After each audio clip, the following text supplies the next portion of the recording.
SBR Videos is sponsored by Sports Cash System. Click on the link below for more information.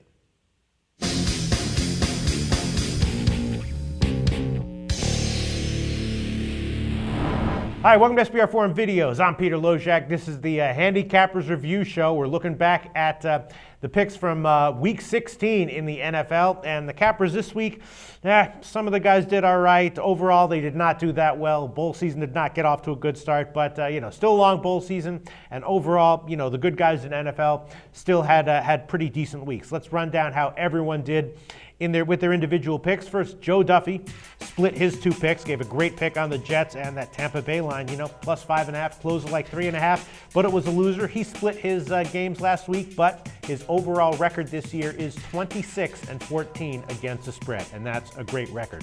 And then Troy West has really picked it up at the end of the year in the NFL. He went 2-1 last week, another winning week for him, bringing him to 24-21-1 overall on the year. Picked three big favorites in the NFL. Two of them won, though. A lot of times those big NFL favorites do actually have value, even though they do tend to be public plays. And then Brandon Shively, bam, nailed it with Buffalo plus 2.5. Very, very sharp pick. Got a lot of flack for that pick on YouTube, but he proved to be the sharp one in the end. That brings him to 6-7 against the spread. And then Stephen O, after 6 weeks in a row of giving us nothing but winners, finally gave us a loser. New Orleans plus 3. That was a close one, very, very close, but did take a loss on that one. That dropped him to 9-7-1 against the spread on the year. And then Al McMorty took a loss with Oakland plus 10. Kind of a tough one, but he's got San Francisco on the Monday night game. When we previewed the game, they were minus 12. Now they're all the way up to minus 13.5 or 14. So that was probably a pick that's going to beat the closing line for Al McMorty. And then Scott Kellen from 6centsports.com split his two picks, but he's had a great year overall. He's now 16-10 against the spread with us in the NFL. Philly was obviously a phenomenal pick, and Casey, that was a tough one. Closed at 7.5, but have to give him a loss on that one. And then Jeff Cadillac. Jesus Christ, God. Jeff Cadillac. Oh, God. Oh, Lord. Another loser. Baltimore, minus 2.5. Blown out by 34 points. That brings Jeff Cadillac to 7-20-1 against the spread.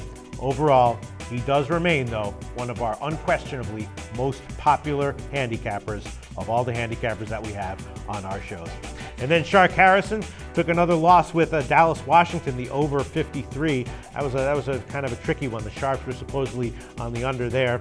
And newcomer Sean Higgs took Seattle, minus 10. Hard to disagree with that one, but of course they suffered their first loss. Just one loss for Sean Higgs. And then Chris Sharp from VegasKillers.com took the over 44 in Tennessee, Jacksonville. I kind of, agreed with that myself. That was close, but we have to give him a loser on that one.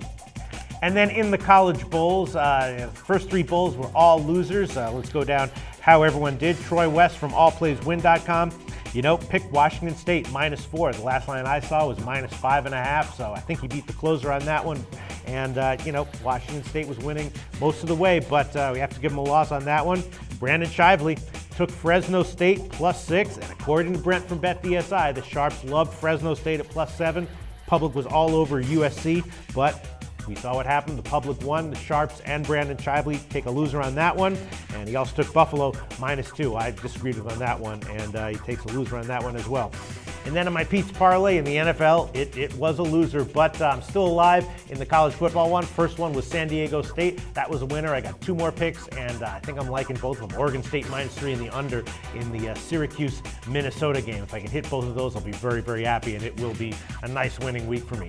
And that's the Handicappers Review Show for NFL Week 16. Thanks for tuning in. We'll do this again next week.